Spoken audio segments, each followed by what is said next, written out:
This time on Dreddit. Am I the a-hole for reporting fraud? I'm an audiologist and I do work for the Veteran Affairs. I, personally, feel that hearing loss claims are ones that fraudsters erroneously select the most, thinking they can just ignore the beeps and get some quick cash. This guy comes in with a claim for hearing loss. Now, to be clear, you don't need to be deaf to get money from the VA. You can have normal hearing that shows a decline over time and still get a rating. The guy is doing fine. Hearing is looking normal. Then we get to a point and he basically gets everything wrong. So I call bullshit and tell him that his hearing is normal. I know what he's doing and he needs to cut it out so we can finish the test. He apologizes. He does look a little nervous, but he says that the small space he's in for the test is triggering a panic attack and that's why he jacked that part of the test. Guy was a submariner, so I'm not buying his claustrophobia excuse. I note in his record that I think he was being non-compliant with the test and potentially trying to manipulate the results. That's usually all it takes. This guy, however, within a few days of the test withdrew his claim. I suspect he withdrew his claim because I called him out rather than just making a note, and he didn't want my accusation to turn into a fraud investigation. This kind of pissed me off. I'm tired of people trying to cheat the system. My brother-in-law is a Veteran Affairs special agent, so I called him to tip him off to this guy. He tells me that it isn't going to go anywhere because 1, the guy withdrew his claim, and 2, proving he tanked his test, or tried to, would be somewhat difficult, as his lawyer would almost certain argue he actually did have a panic attack since the rest of the test was perfectly normal participation. He suggested I just let it go. I chose not to. The guy is employed as a police officer. So I called the misconduct tip line for his department and basically laid out that he was trying to cheat a compensation exam. An investigator contacted me and thanked me for my tip and said they may need to subpoena some records if they find enough to warrant more investigation. My brother-in-law is telling me that I fucked up big and I shouldn't have done basically any of the things I've done aside from making the note in my report. From my standpoint, if more people stepped up and actually vigorously pursued fraudsters, then there would be less fraud. What do you guys think? Am I the a-hole? Am I the a-hole for telling my friend's cousin the new guy she's talking to is not real and a scammer? My friend has a cousin I've met a handful of times and I do get along with her very well, and recently we've had to spend more time together due to my friend getting married. My friend describes her cousin as someone who is desperate to be in a relationship and never has had an actual one, even being in her 30s. So 2 weeks ago my friend briefly mentioned she heard that her cousin was talking to a guy on Tinder. I was naturally excited about this for her and asked about him when I got a moment alone with her. Unfortunately, everything she told me made it seem like a complete scam. I am someone who watches different scam baiters on YouTube. I know a lot of the common themes. This guy she told me about was in the army who just happened to get deployed urgently to Syria right after talking to her. So I started to tell her about how there is multiple scammers that use that same backstory and tried to show her how to send him a link, and if he clicked on it she could see his actual location. Someone also overheard us talking and he happened to be in the military and he pointed out a few holes in his story too. Then the following week I seen her again and had asked how it was going, and she told me that she was very angry with me and had many confrontations in her head about how I was wrong. However, then she tells me that her friend pointed out that his name he told her and what's on his uniform in the picture don't match.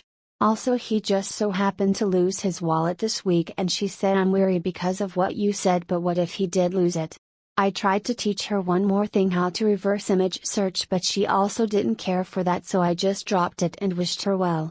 I'm like 100% sure this guy's a scammer and it would suck if her money gets taken, but that's replaceable. But if she realizes the guy that she's been spending so much time on is just after money, it will crush her. Am I an asshole for telling her this? Am I the asshole for reporting my mom for identity fraud? I and my GF put in an application to rent a condo and found out my mom borrowed $43,000 with my social insurance.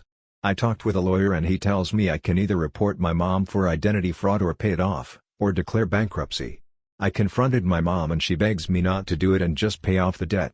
I don't have anywhere near that money and decide to do what the lawyer recommended. The lawyer told me filling out the police report is not the same as pressing charges, but I'm still scared what might happen to her. We used to be very poor and she used my social insurance to pay the bills and provide for me and my brother. This feels like I'm betraying her and my brother refuse to speak to me. My relatives all stopped talking to me. Am I the asshole here? Edit. People are asking me if my mom or family could pay it. I don't think so. My mom is on social assistance and my family isn't much better off. My grandma has a house but I'm not asking her to sell it. Also, my lawyer said a police report is just to get the ball rolling on clearing up the debts and recovering my credit. It doesn't include her name, but I'm sure if they tried they would figure out it's her. My mom might face charges but it's unlikely she would get jail time. Edit. People are asking why she didn't put the loans under her name. She's got terrible credit and has declared bankruptcy before. I don't know if my brother has checked his credit. He blocked me on WhatsApp, FB and his phone.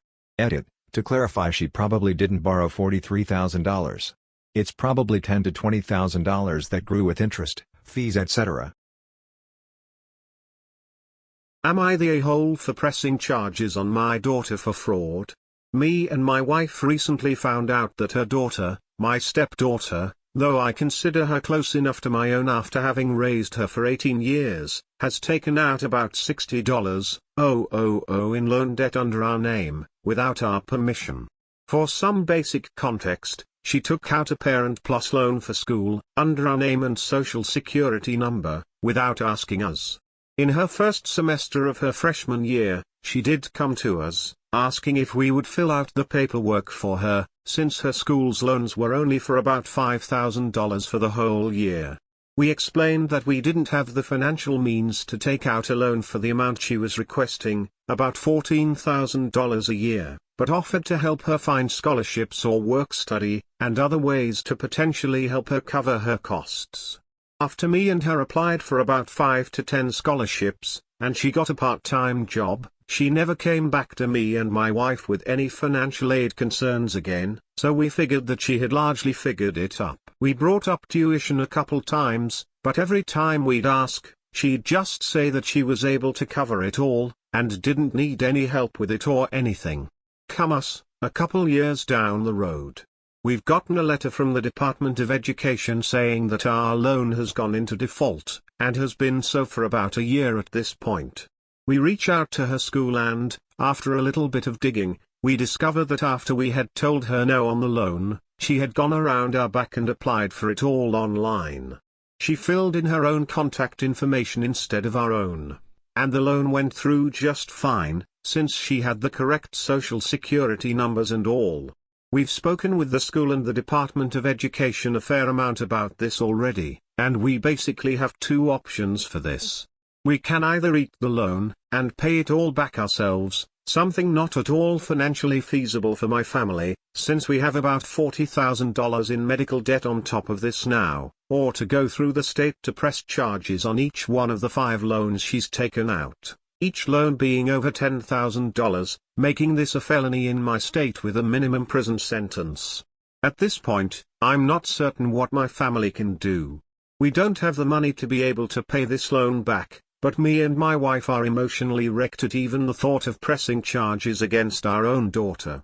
So, here's the important question, Reddit: if I press charges here, am I the a-hole? Edit: since there's a little bit of confusion, a bit of clarification. A plus loan is a loan that we would take out in our own name, to give her extra funds for education. Because we would ordinarily be the ones taking it out, she's not involved with the repayment process at all, she's not even technically eligible to make payments towards it, since it's under our own name. Edit 2, I promised myself I would never do anything stupid like this if I ever had a post blow up, but now I truly understand what RIP inbox means.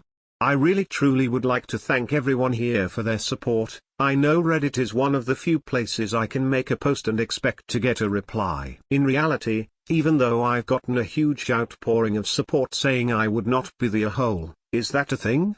I don't know. If me and my wife go through with this, I'm still 100% split about how I actually want to go. You guys have given me a lot to chew on, and I'd really like to thank you all. 31 male, rejected a friend's, 28 female, friend, 26 female, after knowing about her OnlyFans past. Friend is upset. She nonchalantly disclosed this on our third date. Apparently she used to be an adult content creator at OnlyFans, and there's nudes of her all over the internet. She mentioned missing the money but said that it was not her thing anymore. I didn't say much about it during the date, but I guess she picked up when I refused finishing the night at her place. Later that week I sent her a vague breakup message. I don't think we are romantically compatible, think it's best if we stop seeing each other. Good luck in the future. She asked me twice for specifics, and eventually asked if it had anything to do with her past as an OnlyFans creator. I was honest and told her that was the main reason, then she blocked me. Fast forward a couple days, I received this long angry text from my friend accusing me of sexism. I let her know it has nothing to do with sexism, but with principles, as I am against sex work and find it degrading for all parties involved. I then ask her if she dates someone who used to pay for sex but doesn't anymore, which prompts a block from her. Is the relationship with my friend salvageable? AITA for kicking my brother out of my apartment after I found out about him and my ex. My ex and I broke up a year ago. Or more like she decided she didn't want us to be together anymore, so she moved out of our shared apartment. It hurt like hell, but I tried to move on. A month ago my brother said he was having girl troubles and asked if he could crash at my place a few times. He's always been private about his life and stuff, so I said that was fine without really asking what was up. All he said was him and some girl he was with needed time apart. Last Tuesday I happened to see someone calling him on his phone and saw a pic of my ex. Right away my thoughts went all over the place. Like, why the fuck was my ex calling him? I drilled my brother about it later until he finally confessed that they've been a couple. He swears it all happened right after we broke up because they wanted it to be done the right way. That's not even the worst part. They have a fucking kid. I saw it in the pic. Like how old, but baby looks a few months old, and he says it was unexpected, but they've tried to keep it on the down low because he knew it was gonna blow up when I found out. Well, I did. And told him to get out of my place because he's not welcome. He begged me to let him stay since he and my ex are still patching stuff up and he can't go back yet.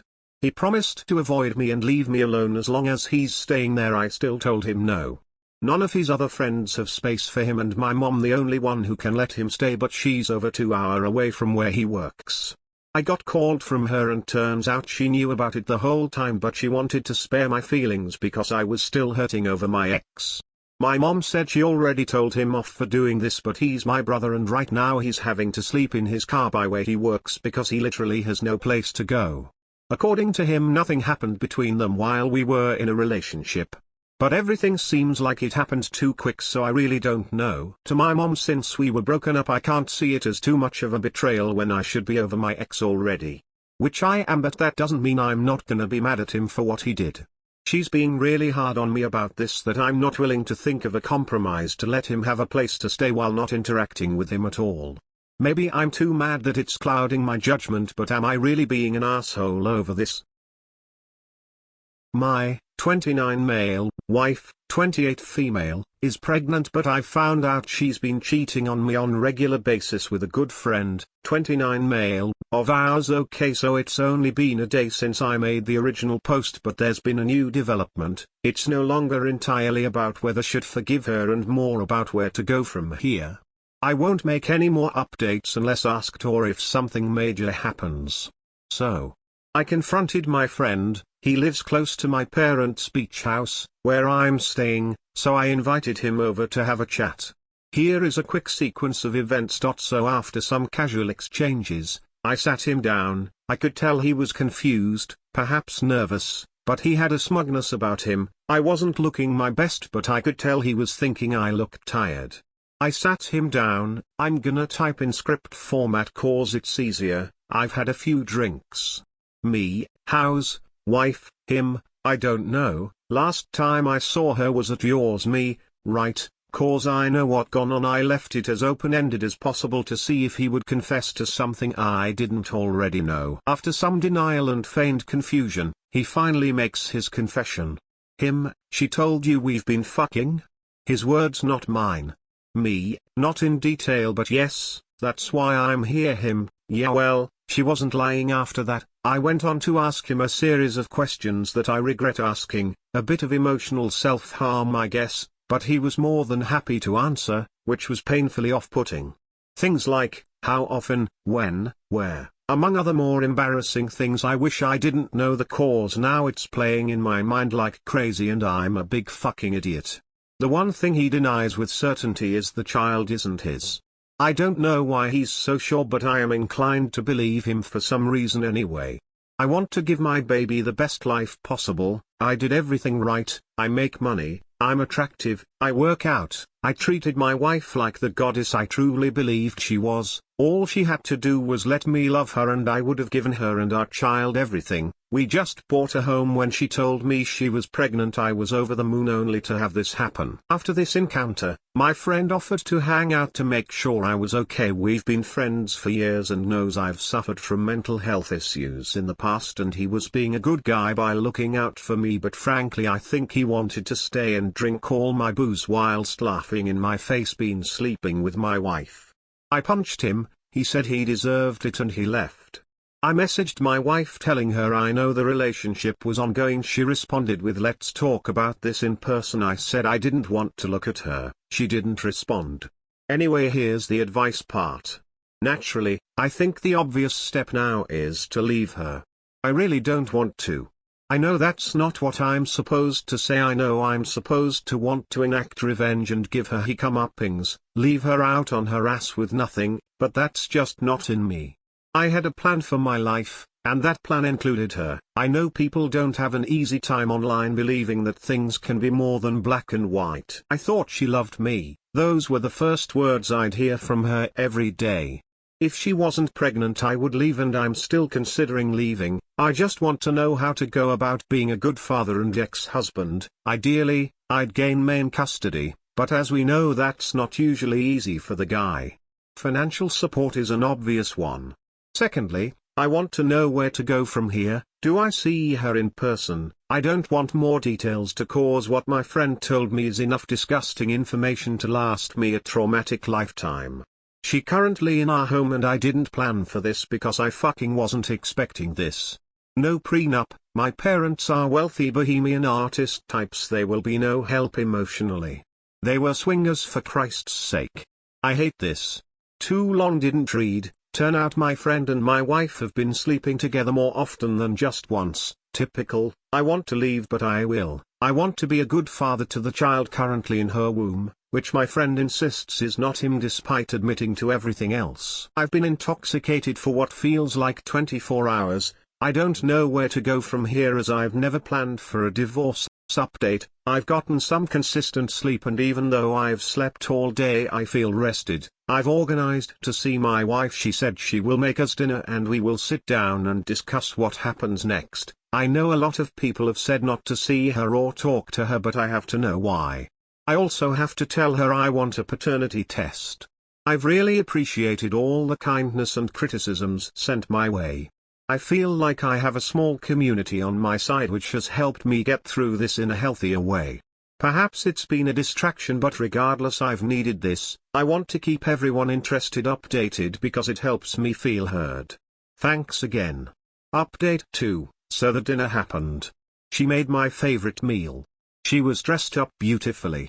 She was really trying to just make it hard for me. Upon entering the house I was excited to see her. I had spent the whole time in the car practicing what I was going to say and trying to think about all the fucked up things my friend told me to work myself up, but upon entering the house and smelling her cooking and perfume I was struggling.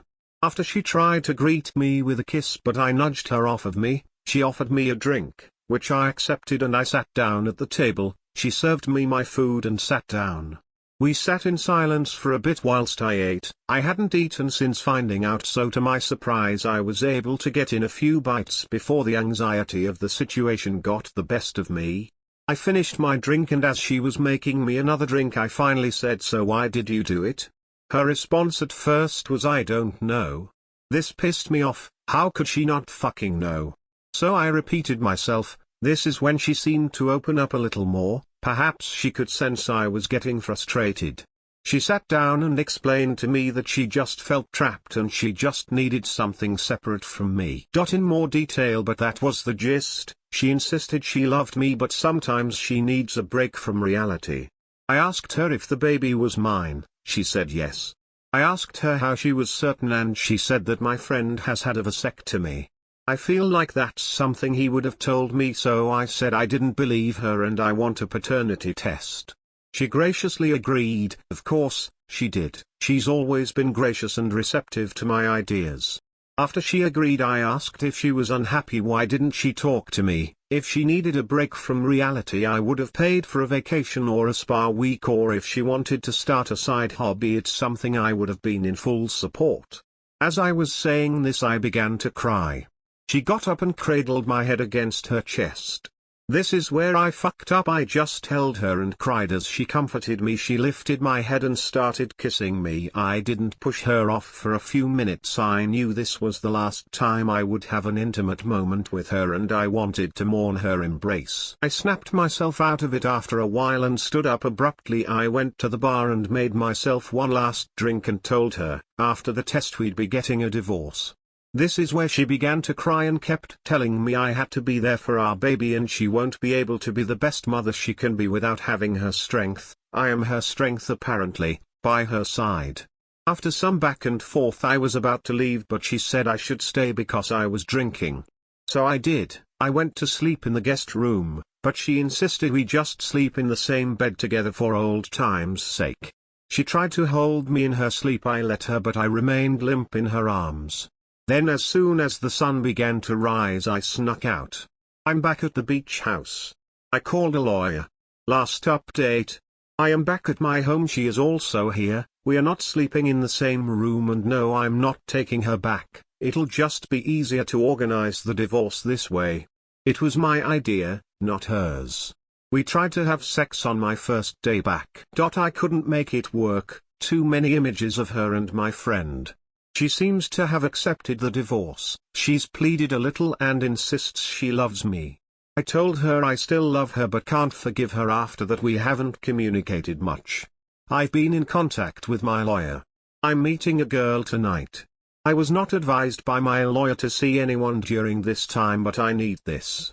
I'm doing better. I had a dark moment where I thought of some dark things, but quickly snapped out of it once I thought of my potential child. I also am worth so much to so many people. I am ready to play human again. I really appreciate everyone checking in on me even days later. Things have moved so fast. I'm shocked at how quickly one's life can change. I received a drunken phone call from my friend, and I have an idea of why he did what he did to me, and it's no excuse and I don't forgive him, but the phone call is probably what pulled me out of the slump I was in. He basically admitted being resentful and envious of me, which was an ego boost at least. Thanks again to everyone. Too long didn't read. I nearly gave in to her, but I didn't. She said she needed something separate from me, which is why she cheated, and that the baby can't be my friend cause he's had a vasectomy. I told her I didn't believe her and wanted a paternity test anyway. We ended up sharing the same bed, but I snuck out. She tried to convince me to stay. I've contacted a lawyer.